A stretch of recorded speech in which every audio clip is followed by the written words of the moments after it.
acaso alguém trouxe um evangelho aí? Então. Eu acho que hoje alguém pegou emprestado. Tá sem. Muito obrigado, já devolvo.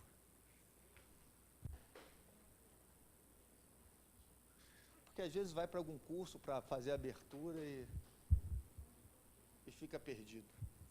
Bom, gente, boa tarde, vamos lá. Vou fazer o evangelho aí como é de praxe nossa, para abrirmos aí de forma bem tranquila e serena a nossa aula de hoje. Vamos lá.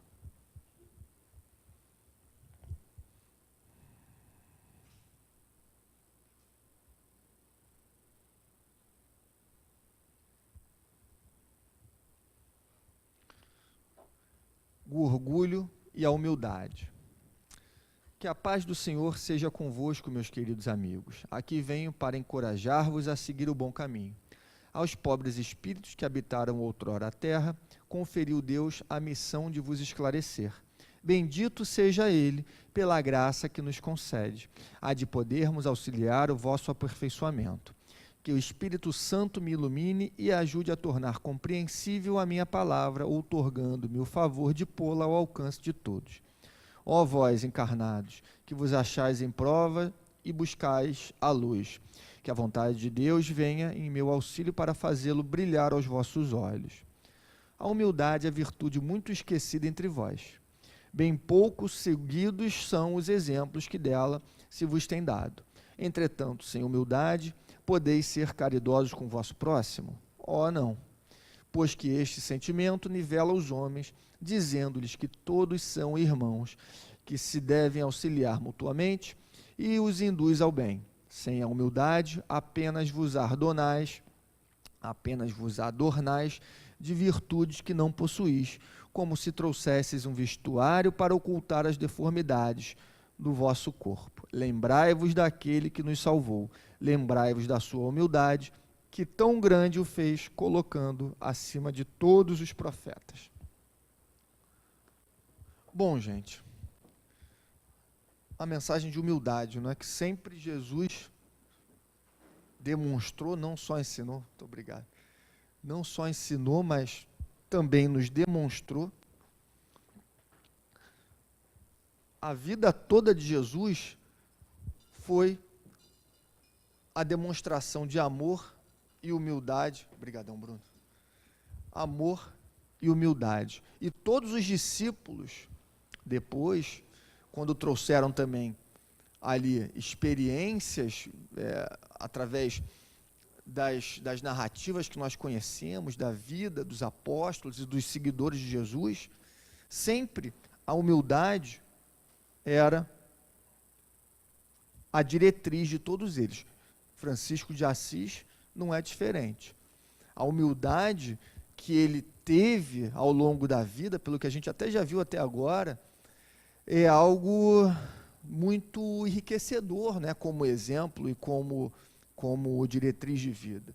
Porque ele tinha tudo, se não tivesse o preparo que teve, né, enquanto espírito já iluminado, ele tinha tudo para sucumbir àquelas provas materiais.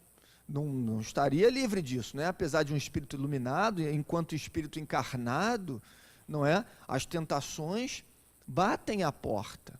Não sei se a gente vai ver agora nesse próximo capítulo, ou se a gente já viu, mas eu acho que a gente vai ver agora, não é? Um momento muito delicado que ele passou com alguns espíritos ainda, ligados aos instintos primitivos, tentando Francisco de Assis. E a tentação material também do poder, do domínio, que ele conseguiu vencer, tudo com humildade. Ele tinha tudo, se não fosse o espírito que é, para chegar e falar, olha só, eu tenho paz e tranquilidade que a vida material me dá, porque eu tenho terras, eu tenho posses e tudo que eu preciso para viver em paz e tranquilidade, não é?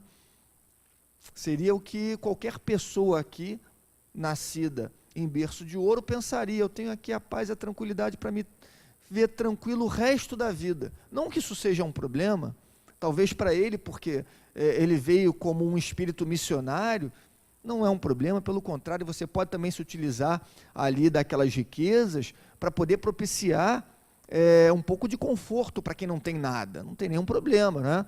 Mas a missão dele foi justamente superar a riqueza e com humildade demonstrar que não é necessário posse material nenhuma para se fazer o bem.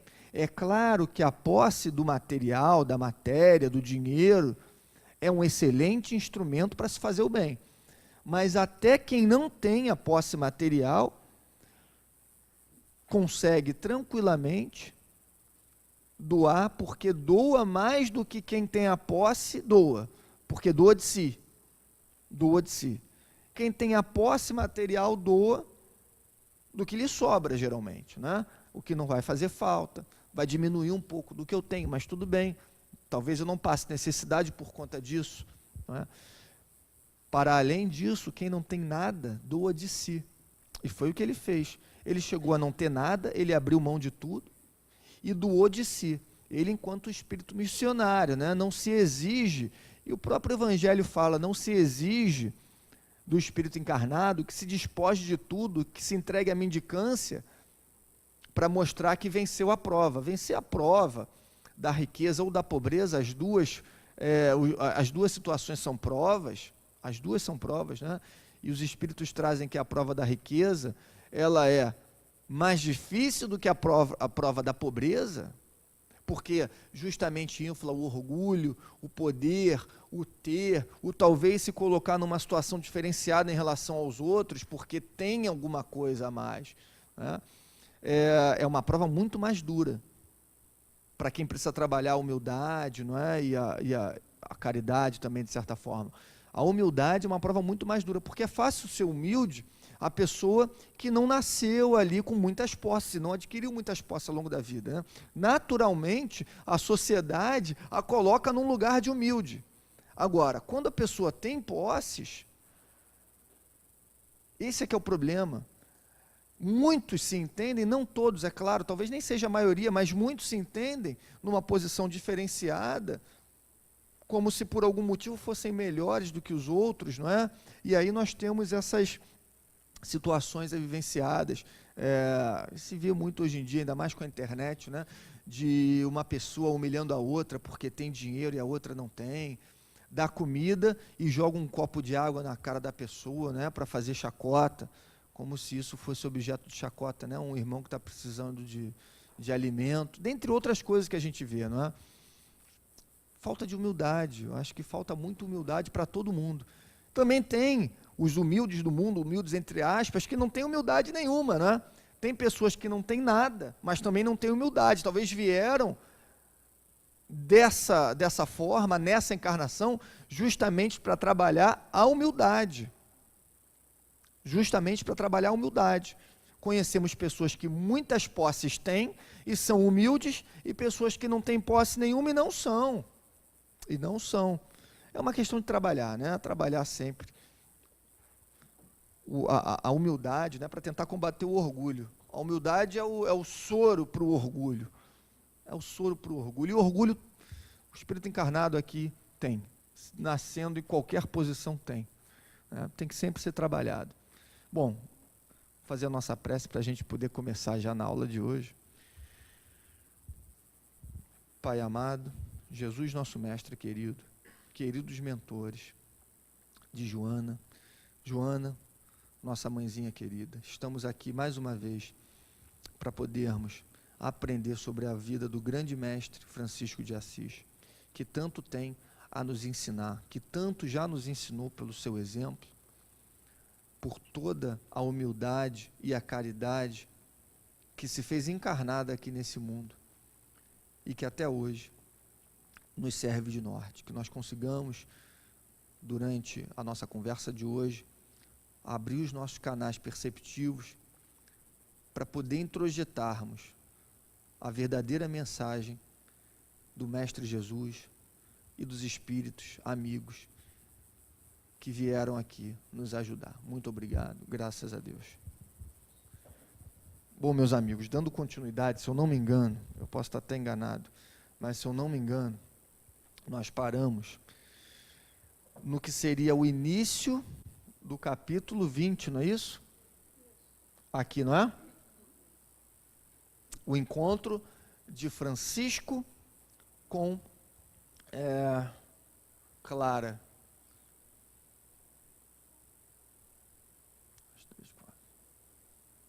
Temos bastante coisa, né?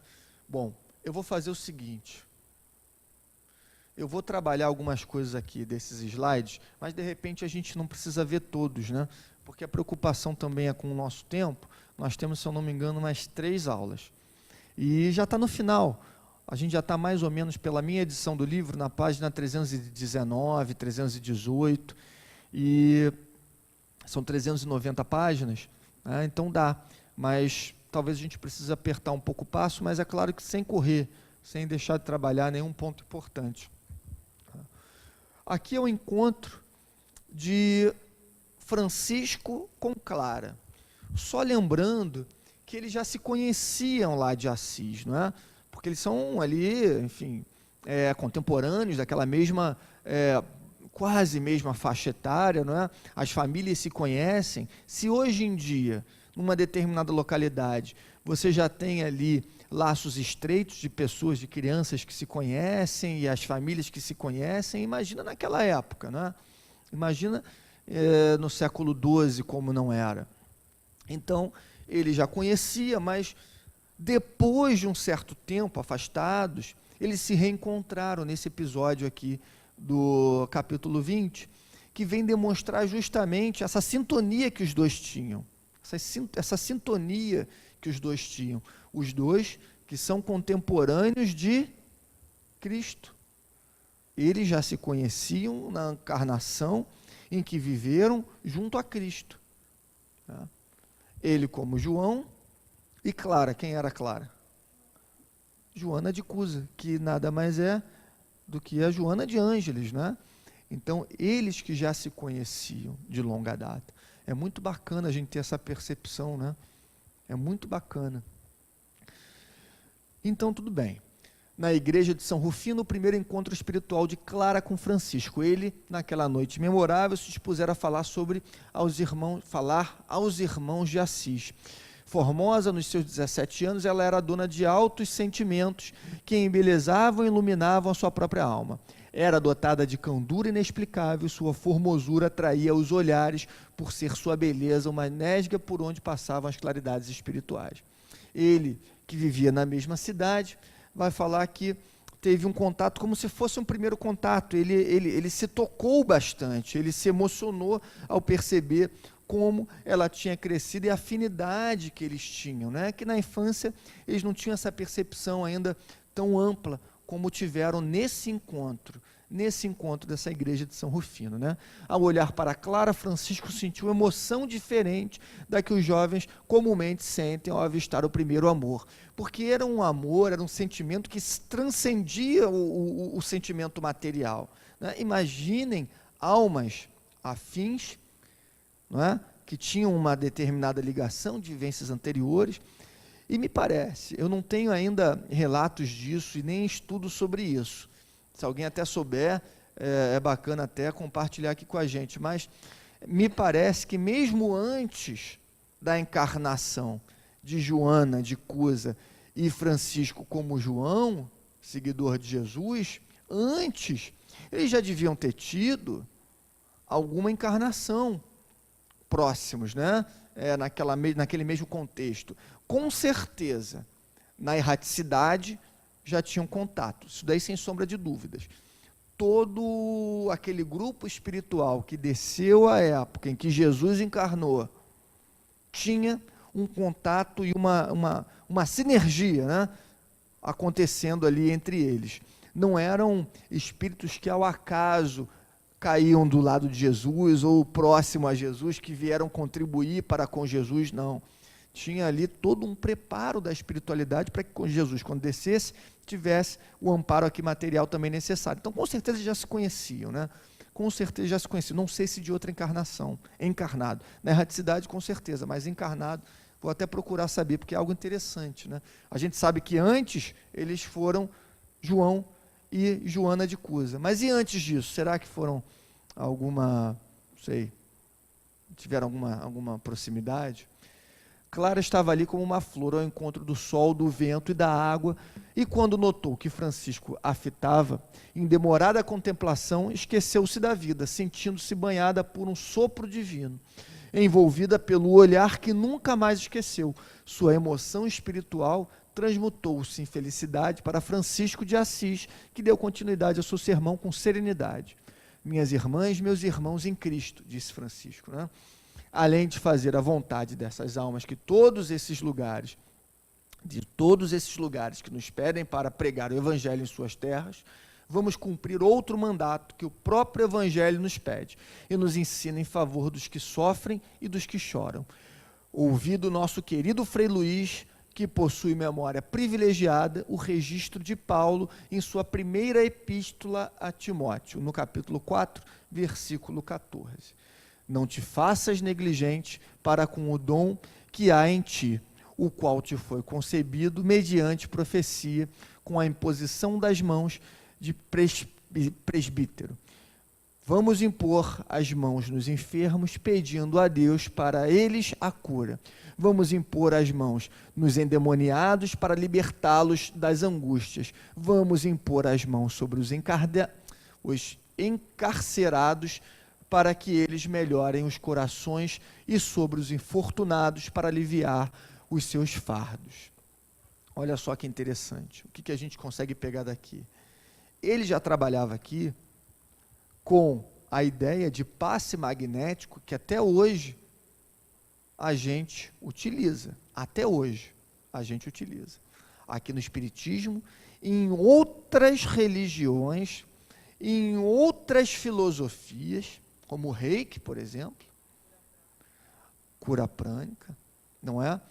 As filosofias orientais, já antes, inclusive, se utilizavam desses conhecimentos, do magnetismo, já tinham conhecimento do fluido cósmico universal, que pela força do pensamento é transformado em energia positiva ou não, infelizmente, né? Pensamentos negativos também acabam por mover essas moléculas do fluido cósmico universal de forma não produtiva, pelo contrário, né? Que venha prejudicar ali aquela pessoa, mas movido com a intenção de curar, de fazer o bem, vai fazer o bem, vai curar, porque a força do pensamento, a ação do pensamento sobre o fluido cósmico universal altera a matéria, tanto é que curas materiais acontecem pela força do pensamento, pela manipulação de energias.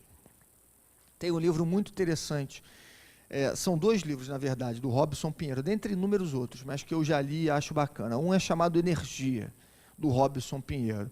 Se eu não me engano, o espírito nesse também é o Joseph Gleber, mas o outro que se chama Medicina da Alma, é até muito bonito, tem muitas figuras bacanas, tem uma edição cheia de figuras, Medicina da Alma. Esse sim, com certeza, além de ser o Robson Pinheiro, o médium que psicografa é o Joseph Gleber, o espírito que auxilia, fala sobre as curas espirituais, sobre o que a gente já via aqui na época de Assis e que a gente já via antes por Jesus e antes em algumas doutrinas orientais, né? A manipulação dos fluidos.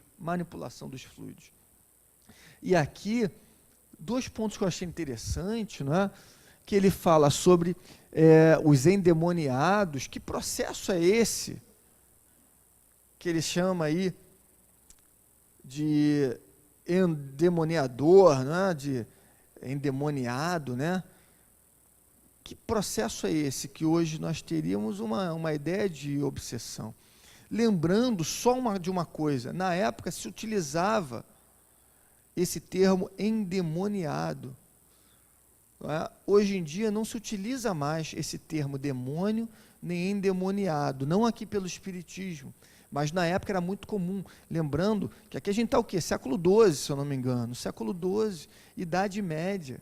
Igreja Católica, que não tinha ainda a percepção que a gente tem, tinha, claro, conhecimento do plano espiritual, que há uma vida fora da vida material, mas não da forma esmiuçada como Kardec trouxe no século XIX.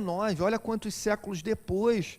esses processos foram ser esmiuçados e explicados. Séculos e séculos depois, 7, 8 séculos depois. Hoje em dia nós sabemos que não existem demônios. Todos esses que antes eram tratados como demônios são espíritos que um dia também atingirão a perfeição, mas que por conta ainda, não é, de estarem muito apegados à matéria, muito apegados a ciclos vingativos. Ele fez isso, eu vou fazer aquilo para me vingar, e depois muda a face da moeda. O outro vai estar encarnado e quem eu me vinguei hoje vai ser o meu algoz de amanhã. Esse ciclo vicioso é quebrado quando se percebe que a vingança, na verdade, só prolonga esse ciclo de sofrimento após sofrimento, após sofrimento, porque o sujeito que toma vingança hoje, ele vai criar um sofrimento num espírito que amanhã vai querer tomar vingança. E não acaba nunca, é um ciclo vicioso, em algum momento tem que terminar. E não dá para você falar que esse espírito que está buscando uma vingança é um demônio, é um espírito que em algum momento foi ferido, pode ter sido ele ou não que começou esse processo, mas que em algum momento ele foi ferido, que vai buscar reparação. Se você chama esse espírito de demônio e aquele obsidiado de endemonizado, né? Você está falando que amanhã, se ele for buscar a sua vingança, ele vai ser o demônio. Então, peraí, somos todos demônios? Não, somos todos espíritos falíveis. E quando a gente busca a vingança, a gente está falindo, né? Faz parte do aprendizado. Então, o espírito que hoje persegue e perturba alguém é um espírito como qualquer outro que está enganado ali. Que está enganado, que um dia vai atingir a perfeição e vai ser um espírito crístico. Um dia vai ser. Um dia vai ser. Não existe espírito que nasce, que surge só para ser espírito mau e espírito bom. Essa é uma dualidade que durante muito tempo se utilizou em algumas religiões e que no início até, não sei hoje em dia, mas nessa época a Igreja Católica tinha, de que nós temos espíritos bons e espíritos ruins ou maus, não é? E tinha essa dualidade, o bom e o mal, o espírito bom e o espírito mau. Não é?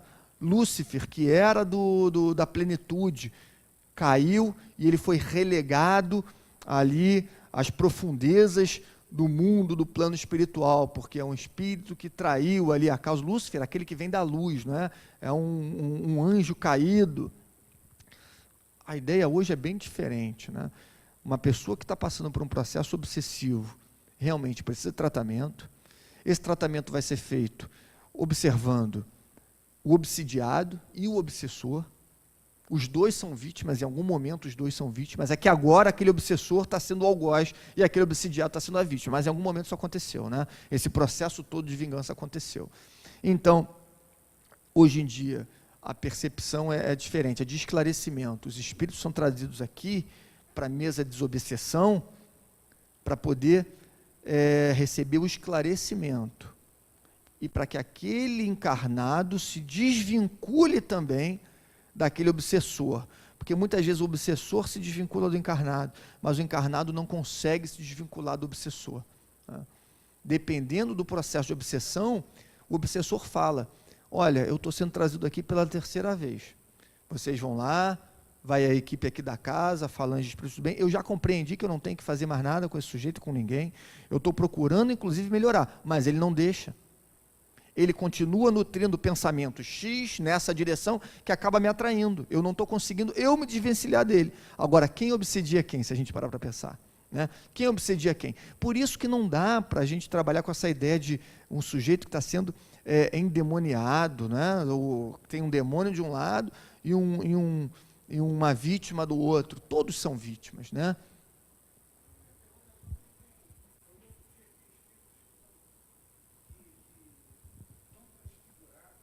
São ovoides, perdem até a forma, né?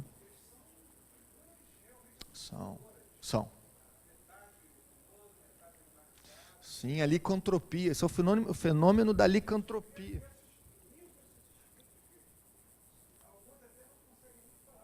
Nossa. Esses ainda têm forma de animal, ou uma forma realmente bem pesada, que lembra uma forma demoníaca, mas sim. Sim, no Frei Luiz, inclusive, eles têm lá tratamentos com materialização, né, que esses espíritos se materializam, e eles conseguiram capturar algumas fotos ali de alguns espíritos que fizeram uma bagunça lá, durante uma determinada época, né? Entraram lá nos trabalhos, quando estava no pernoite, para o dia seguinte começar os novos trabalhos, e aí reviraram toda a sala e tudo mais, e aí tinha uma câmera que acabava capturando a imagem daquele espírito, e era disforme. Viu esse livro? Bem antigo.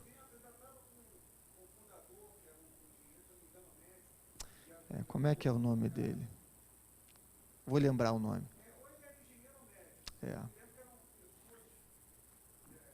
Esqueci o nome, vou lembrar. Sim, sim, pessoas esclarecidas, e eles tinham ali o trabalho sendo feito.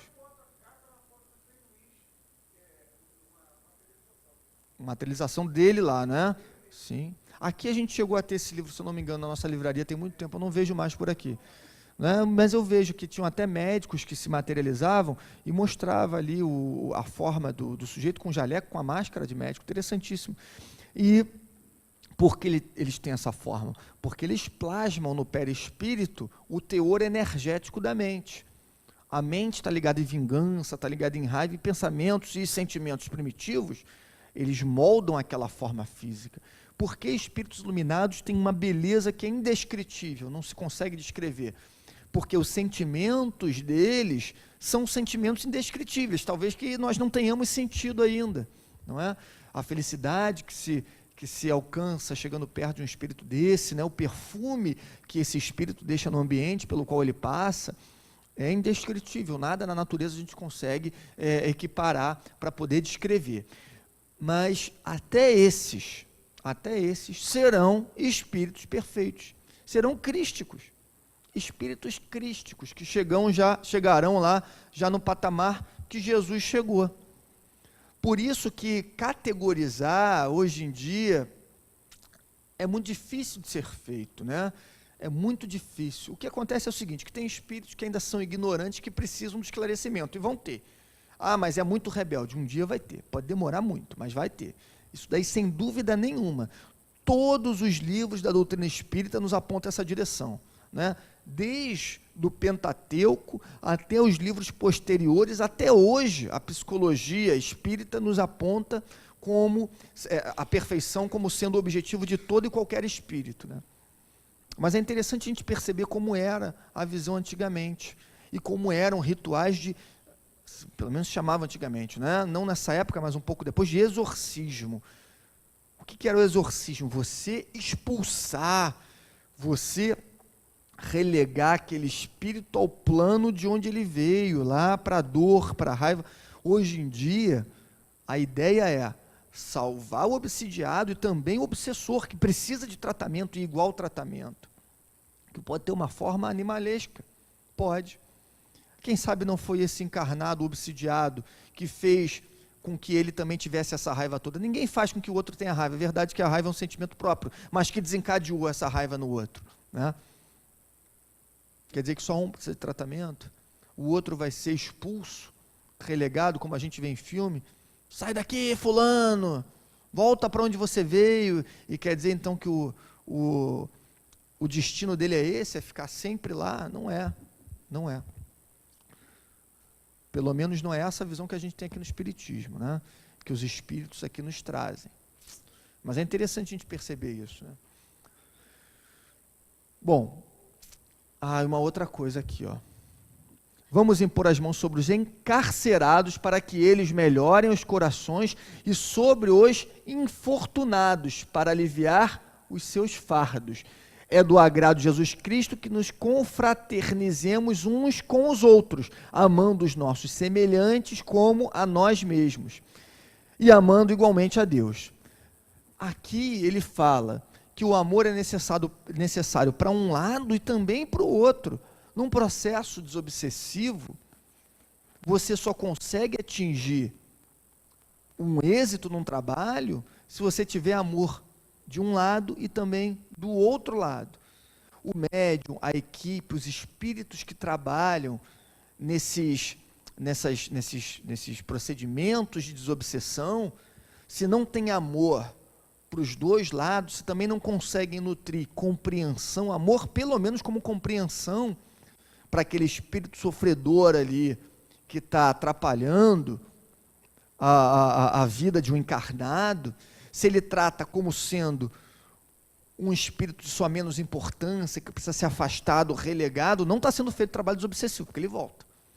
Só o esclarecimento liberta, só a partir do momento em que esse espírito se esclarecer sobre as verdades da vida e mostrar que ele está prejudicando a ele mesmo, que isso vai voltar para ele no futuro, mas que ele tem uma chance de acabar com isso e viver a sua vida livre daqui para frente, a partir do momento que ele consegue esclarecer isso ao espírito que está causando o mal, aquele encarnado, ele liberta dois em vez de um só. E para isso é preciso ser trabalhado o amor, não só nesse espírito que precisa ser esclarecido, mas principalmente no médium, aquele médium doutrinador que está conversando, que tem um trabalho fundamental numa sessão de desobsessão, né? Todo mundo aqui sabe como funciona, basicamente, a função de desobsessão, né? A sessão de desobsessão. Como é que funciona? Em determinadas casas espíritas, aqui nós temos um dia para trabalhar a desobsessão, alguns médios sentam ao redor de uma mesa, né? Em algumas salas, muitas vezes em paralelo, você tem ali o médium que vai dar a passividade para poder externar aquele espírito que está sofrendo, que está ali numa determinada casa, ou que está trazendo algum tipo de tormento a uma família ou alguma pessoa. Ele vai dar passividade para esse espírito poder, através da voz dele, se expressar. Nisso tem outros médiuns dando suporte energético, claro que tudo através da espiritualidade, que controla os comandos, né? que comanda os trabalhos. E o doutrinador vai falar: mas meu amigo, por que você está fazendo isso? Você sabe o que está acontecendo? Geralmente vem espíritos afins, uma mãe, um pai, um irmão, um filho, que está bem melhor ali na espiritualidade, conversar: não faça isso, meu pai, minha mãe. E aí eles conseguem enxergar: nossa, o que eu estou fazendo? Meu filho está aqui, o meu pai de uma outra vida está aqui, me esclarecendo, me pedindo ajuda. É claro que eu quero ajuda, né? Ele se liberta também. A libertação é sempre uma via de duas mãos, né? Não é nada vingativo, é uma via de duas mãos. Você não vai liberar só o encarnado daquele processo obsessivo, né? E Francisco fazia isso muito bem, Jesus fazia isso de forma sublime, né? É que foi retratado de uma outra forma, porque era o que a gente conseguia compreender na época, como expulsar o demônio. Na época era o que a gente compreendia, mas por trás, na espiritualidade, não tinha ninguém sendo relegado a segundo plano, excluído, expulso. Era um trabalho de amor também que estava sendo feito para esse espírito desencarnado, né? Bom, a gente faz alguns links, é interessante, às vezes foge um pouco do tema central, mas eu acho muito importante a gente refletir sobre isso, né? Porque a gente está aqui para isso também, para pegar a história de Francisco de Assis e ver os pontos de conexão que tem com a nossa trajetória aqui no Espiritismo. Olha só. Aqui eu vou falar para vocês o que aconteceu, tá? Em vez da gente ficar lendo. O que aconteceu? Francisco fez ali aquele seu sermão na igreja, né? De São Rufino, onde ele estava ali com as outras pessoas, que ele estava esclarecendo, encontrou Clara, ficou tomado por aquele sentimento. Ele acabou falando sobre a epístola de Paulo, que trabalha justamente a cura através da energia, a cura através da oração, o processo de desobsessão através da intercessão dos bons espíritos na palavra do encarnado. E tudo bem, depois desse sermão, ele saiu com os freis e com os franciscanos ali que o acompanhavam, né? Tudo bem, saiu e em determinado momento ele precisou descansar, ele estava se dirigindo a uma determinada localidade para poder dar continuidade aos seus trabalhos, só que ele precisou descansar, pernoitar. Parou ali numa localidade onde tinha uma árvore para ele se acolher do sereno e encontrou uma pedra. E olha o que ele fala, não sei se vocês leram, né? Qualquer pessoa que não tem nada, que precisa dormir na rua, não vai se sentir muito confortável com isso, né? Se a gente hoje tiver que dormir na rua, a gente não vai se sentir muito confortável com isso, né? Temos a nossa casa, temos a nossa cama, Como não deve ser complicado de uma hora para outra você ter que dormir na rua. Olha a humildade e a clareza no pensamento que Francisco tinha. Ele parou perto de uma árvore para se proteger do sereno e encontrou uma pedra. Ele agradeceu a Deus. E qual foi a comparação que ele fez? Olha, o meu mestre, o maior de todos os espíritos que passou por aqui, sequer essa pedra tinha para fazer de travesseiro. Ele não se sentia digno de ter uma pedra embaixo de uma árvore para ele poder fazer de travesseiro, porque Jesus não tinha nem isso.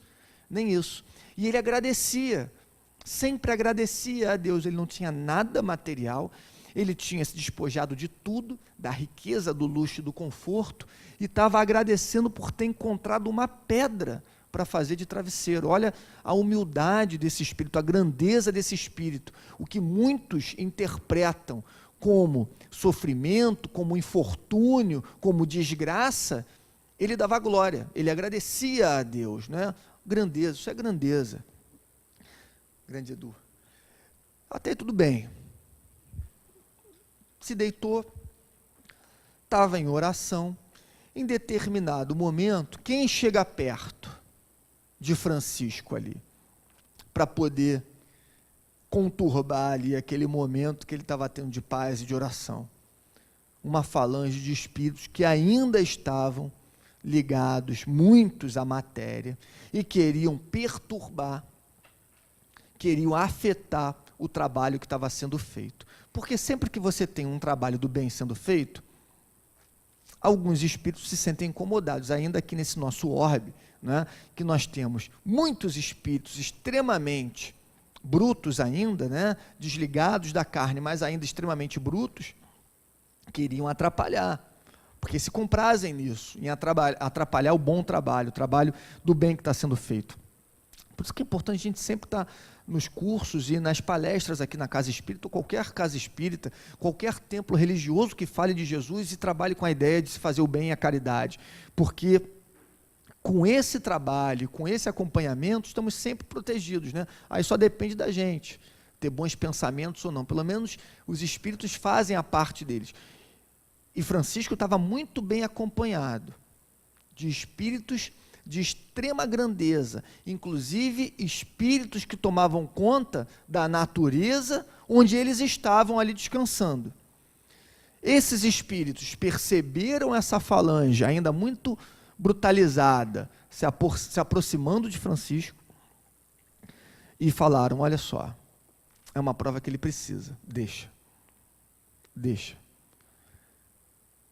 O que eles demonstraram nesse momento, né? O que eles demonstraram? Porque o que a gente pensa geralmente é o seguinte: não, ele precisa ser protegido. Francisco de Assis está fazendo um trabalho tão bom, ajudando e colaborando com tantas pessoas. Como vai chegar essa falange de espíritos negativos e a gente vai deixar se aproximar dele? Vamos criar um cordão aqui de isolamento. Mas os espíritos sábios sabiam que ele tinha condições de superar essa prova. E quanto mais provas o espírito encarnado supera, mais forte ele fica. Se eles tivessem ali intervido, seria porque ele não teria condições de superar aquela prova, em primeiro lugar. E segundo, usurpariam uma chance de fortalecimento ainda maior daquele espírito que estava ali em missão, missionário, mas que estava em missão. E eventualmente poderia passar por uma prova ou outra, não é porque ele é um espírito missionário, que ele não está numa encarnação de provas e expiações, que ele não pode sofrer uma prova ou outra. Aqui era uma prova. Espíritos ainda muito ligados à matéria e a sentimentos baixos, à sexualidade desregrada, se aproximando de Francisco. Os espíritos deixaram, não deixa, ele consegue resolver.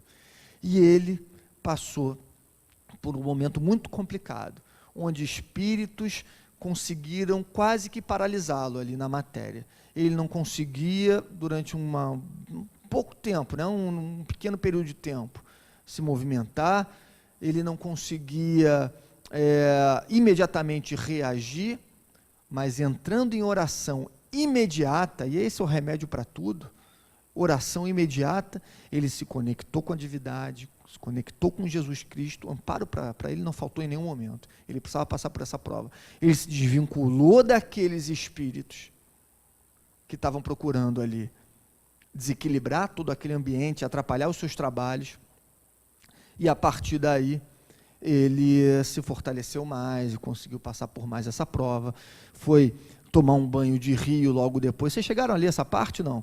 Essa parte é muito importante, porque até Francisco de Assis, no alto da sua plenitude, aqui encarnado, já tinha despertado, não é, para o seu objetivo aqui na Terra. Passou por essa provação, por que nós nos achamos tão bons ao ponto de não aceitarmos uma ou outra aprovação, né? Por que isso? Às vezes a gente reclama de uma prova e não sabe que, no fundo, a gente sabe, mas às vezes não consegue perceber que, no fundo, aquela prova está vindo como um degrau de fortalecimento. Toda prova que vem para a nossa vida não é para nos punir de alguma coisa que a gente praticou no passado, não. Algumas coisas, sim, são reflexos de ações que nós tivemos no passado, não tem jeito, né? Se nós fomos fumantes, inveterados, e nos entregamos aí ao alcoolismo na vida passada, com certeza nós impregnamos algumas falhas e doenças no nosso perispírito que vai acabar ali eclodindo como uma doença no nosso corpo material. Tudo bem, você vai passar por essa expiação, mas nada mais é do que uma consequência de um ato nosso. Agora, nem todas as provas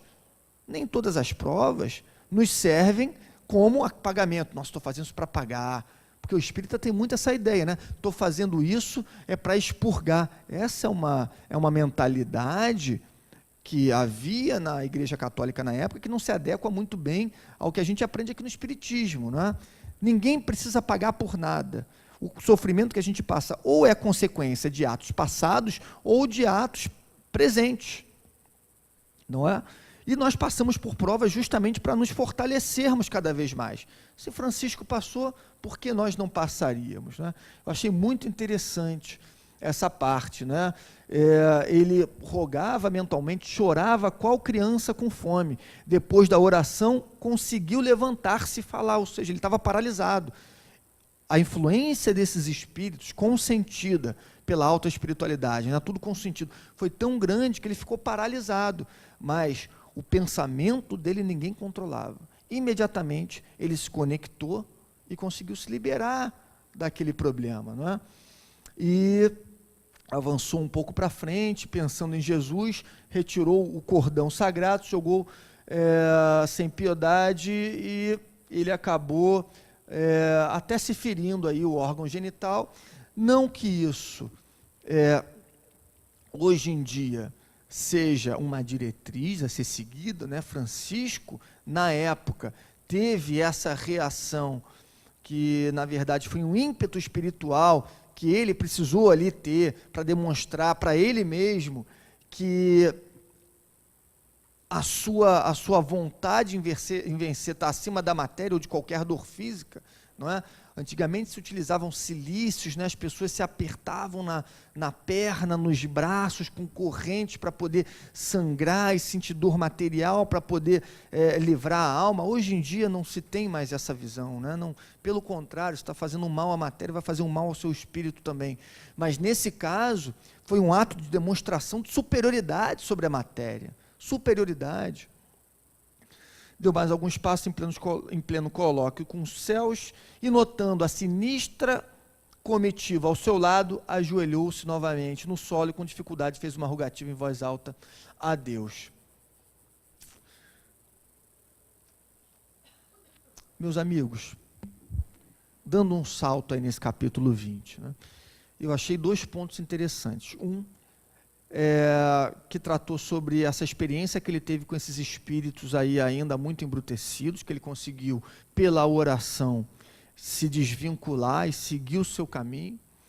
E segundo, a missão dele e da Clara, que superaram a missão que as pessoas normalmente têm aqui na Terra enquanto encarnados. O que a gente viu aqui no final desse capítulo 20 que eu achei muito interessante? As pessoas encarnam para poder evoluir. E encarnam naquele meio necessário à evolução, entre afinidades e desafetos. As pessoas encarnam numa mesma família para poder dar continuidade àquelas afinidades, né? Espíritos afins e que se alegram por estarem juntos, mas também para resolver problemas pretéritos. Até aí tudo tranquilo, né? Para resolvermos problemas pretéritos.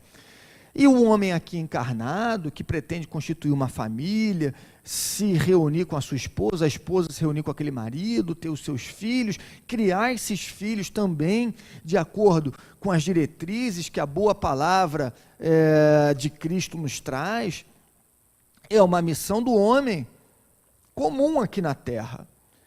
Eles demonstraram que alguns missionários precisam superar esse ímpeto, que seria aqui meramente carnal ou fechado num ciclo de uma família, que você faz aquele bem, aquelas pessoas da família. Eles tinham essa vontade até de se reunir enquanto família, porque amor tinha entre Francisco e Clara, para poder seguir essa vida tradicional de uma família como qualquer outra, né? Mas a missão deles, eles conseguiram perceber que estava acima daquele círculo fechado que seria de uma família. Certamente formariam uma excelente família, criariam seus filhos de acordo ali com a palavra de Cristo, da palavra divina, só que a missão deles era superior. Foi mais uma prova pela qual eles tiveram que passar. Eles superaram esse sentimento, que seria meramente carnal, ou de um amor restrito a um ciclo familiar, em prol do amor a toda a humanidade. Eles se entregaram, tanto Francisco como Clara, se entregaram ao verdadeiro amor fraternal, abriram mão de uma família ali tradicional, que na época era o objetivo, inclusive com pessoas que se amam, porque seria diferente com Francisco e Clara, mas em prol de um bem maior, o bem de toda a humanidade. Interessante isso. Alguém leu essa parte, não? Não é muito interessante isso, não é muito interessante. O que não quer dizer que nós aqui, enquanto espíritos encarnados, não tenhamos essa missão, não é? De criarmos nossos filhos, fazermos o bem ali a quem nos circunda. Já é tão difícil, muitas vezes não se consegue isso, né? Trabalhar ali o amor, o respeito, ali trazer bons ensinamentos para aquele círculo familiar, quanto mais para toda a humanidade. Mas tudo começa com o próximo mais próximo. Primeiro eu vou procurar, sim, dentro da minha família, fazer o bem, transparecer ali para aquela sociedade. A família é o núcleo da sociedade, fala a Joana para a gente, né? Se eu consigo fazer com que a minha família seja uma família sadia, criando os meus filhos de forma a pelo menos encaminhá-los ao bem, cada um tem seu livre-arbítrio, eu estou fazendo bem à sociedade inteira, porque é uma célula, é o núcleo. Dali você vai ter aquela mensagem espalhando para as outras famílias e para toda a sociedade, né? Para a gente, me parece que essa diretriz, isso daí já está de bom tamanho, mas para a missão de espíritos dessa grandeza, não era o suficiente. Eles conseguiram perceber isso, né? Mas não foi fácil, foi doloroso, porque eles se amavam, muito doloroso, né? Mas uma dor que depois com certeza foi superada, porque imagina a felicidade desses dois espíritos quando se encontraram depois na erraticidade, né? Passaram por essa prova, fizeram o bem que fizeram à humanidade, tanto é que até hoje a gente está falando disso, né? Falando deles, e enfim, conseguiram colher os frutos. Cura divina. Agora o capítulo 21. Eu dei um pulo no capítulo 20, porque o capítulo 20, para a gente extrair as partes principais, foram essas, né?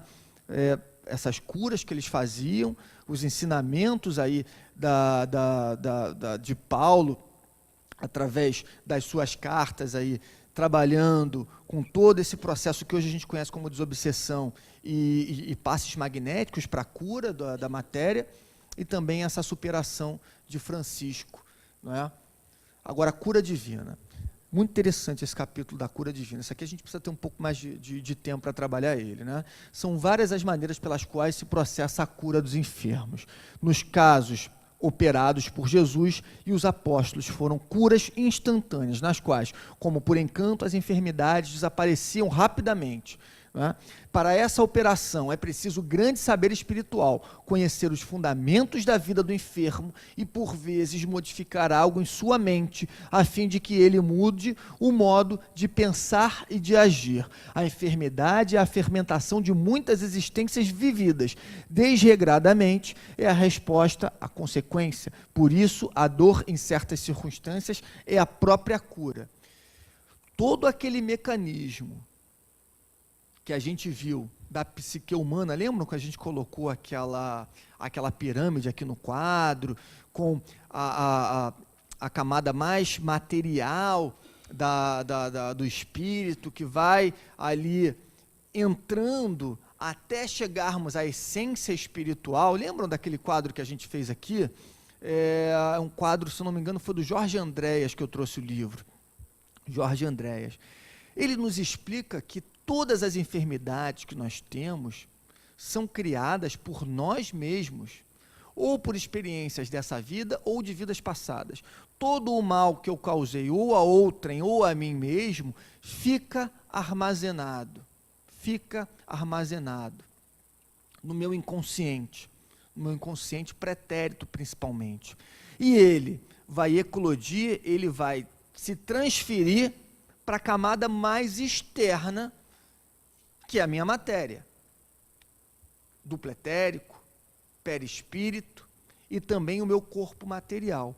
Então todas, sem dúvida alguma, todas as enfermidades que nós temos foram por abusos, ou materiais ou abusos do espírito, raiva, ódio, rancor. Isso afeta o nosso espírito, fica gravado no nosso corpo mental, fica gravado no nosso inconsciente. E uma vez gravado, só vai sair se for muito bem trabalhado, porque se não for muito bem trabalhado, aquele ponto negativo que eu gravei no meu interior, ele vai se adensar e descer para a matéria, e ele vai se transformar numa doença, numa enfermidade, psíquica ou física, tudo fruto das nossas ações e pensamentos, tudo. Então, o que ele quis explicar com essa primeira parte aqui da cura divina? Mais do que curar a matéria, é necessário agir sobre a mente daquele enfermo, e principalmente com o esclarecimento necessário, para que ele não volte a se ferir novamente, porque de outra forma vai se curar aquela matéria, e a enfermidade depois vai ressurgir. Vocês sabiam que a maior parte dos enfermos curados por Jesus voltaram a ter a enfermidade? Sabiam disso, não? A maior parte. Por quê? Uma vez curada a matéria e não alterado o padrão mental, muitos não quiseram mudar de vida, continuaram fazendo as mesmas coisas. É claro que a matéria vai novamente servir de reflexo para aquele teor do pensamento dos enfermos. Mente enferma, corpo enfermo. O contrário também é claro que é verdadeiro, tanto é que o ditado oriental é esse, né? Mente sã, corpo são. Se a mente sã representa o corpo são, não precisa fazer um esforço muito grande para a gente perceber que a mente enferma vai representar um corpo enfermo. Tudo fruto das nossas escolhas, Por isso que ele fala aqui que a dor, em certas circunstâncias, é a própria cura, porque a dor vai fazer com que aquela pessoa mude o seu padrão mental, porque pela dor, ela vai ter o esclarecimento de que não serve fazer o que eu estava fazendo, não adianta continuar seguindo aquele mesmo caminho que eu estava trilhando, porque eu estou vendo quais são as consequências. A consequência é dor, eu não quero sentir dor. Pelo amor de Deus, eu não quero mais sentir dor. O que eu preciso fazer então? Mudar.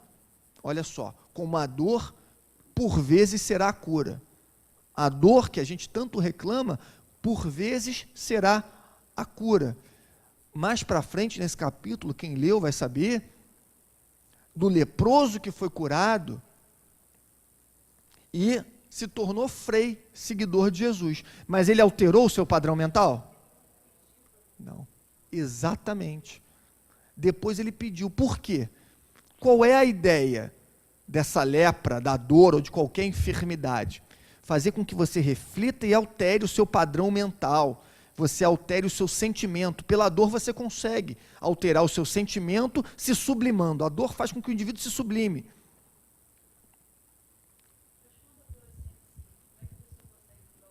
Quando a dor? Quando a dor é psíquica, como é que ela consegue? Geralmente com ajuda. Porque se a dor é psíquica, ela não vai ter a clareza necessária para poder mudar o seu padrão mental. Por isso que terapias são importantes. Homeopatia e alopatia. As pessoas pensam que só o trabalho desobsessivo e só o trabalho de esclarecimento ou só um trabalho psicoterapêutico vai resolver, ou psiquiátrico. Não, é o conjunto. Se ela tem uma dor psíquica, a pessoa está em profunda depressão, primeiro de tudo, ela tem que ter a consciência que ela quer melhorar. E as pessoas que estão ao seu redor precisam também dar esse apoio. Segundo, ela vai buscar uma ajuda espiritual, seria o mais adequado, sem esquecer da medicina tradicional, seja a homeopatia ou seja a alopatia, por vezes é necessário, é fundamental para reduzir aquela influência de uma determinada, falange de espíritos que está ali incomodando a pessoa. Pode acontecer? Pode. Nem sempre a causa vai ser espiritual também, né? Às vezes vai ser só um distúrbio psíquico que ela acabou desenvolvendo por machucar, dilacerar ali a sua psique com o consumo, por exemplo, de drogas, lícitas ou ilícitas, né? Às vezes não tem mais nenhum processo significativo ali, obsessivo, mas ela precisa realmente se recompor de um tratamento médico, Então, se ela não consegue pelas próprias forças, o ideal é procurar ajuda. Ainda que da medicina, claro, não é demérito. Às vezes a pessoa pensa, nossa, mas eu vou procurar aqui a casa espírita para me livrar desse mal, é algo espiritual, está vendo? É um processo obsessivo, tudo bem. Mas isso não descarta ali a atenção médica necessária àquele processo todo, né? Mas é interessante a gente perceber que sempre vai ser fruto de uma ação pretérita ou ainda presente, né? Atual. Interessante. Mas olha só, por que ele pediu para voltar com essa lepra, esse Frei? Porque ele percebeu que a cura veio na matéria, mas que não serviu para mudar os seus sentimentos nem o seu padrão mental. E que, na verdade, aquela cura não estava ajudando tanto quanto a doença. Ele teve essa percepção, ele teve essa clareza para perceber que a doença estava ajudando mais a ele do que a própria cura, porque a doença, por aquela dor que ele estava passando, fez com que ele trabalhasse mais ainda a humildade. Não sei se vocês lembram, antes ele não aceitava, ele aceitou porque ele compreendeu todo esse mecanismo.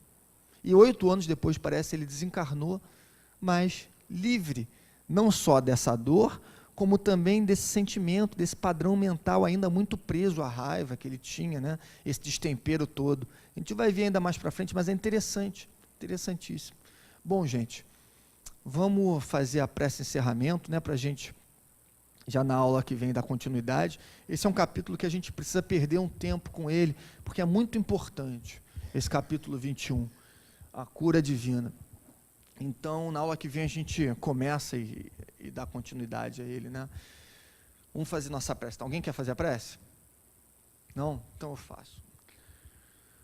Pai amado, Jesus nosso mestre, querida Joana, muito obrigado por mais essa oportunidade que nós tivemos para aqui refletirmos sobre a vida de Francisco de Assis, sobre as boas diretrizes que nós precisamos ter em nossas vidas, que nós consigamos espalhar essa palavra, esse sentimento, por onde quer que estejamos. Não para mudarmos ninguém, mas para nos mudarmos, para nos trabalharmos, que consigamos perceber que a verdadeira mudança é a que fazemos nosso próprio padrão mental, nos nossos próprios sentimentos. Isso que traz a nossa evolução e a evolução do mundo. Muito obrigado, graças a Deus. Gente, boa tarde, boa palestra para quem for ficar, bom retorno para quem for voltar. E até, se Deus quiser, semana que vem.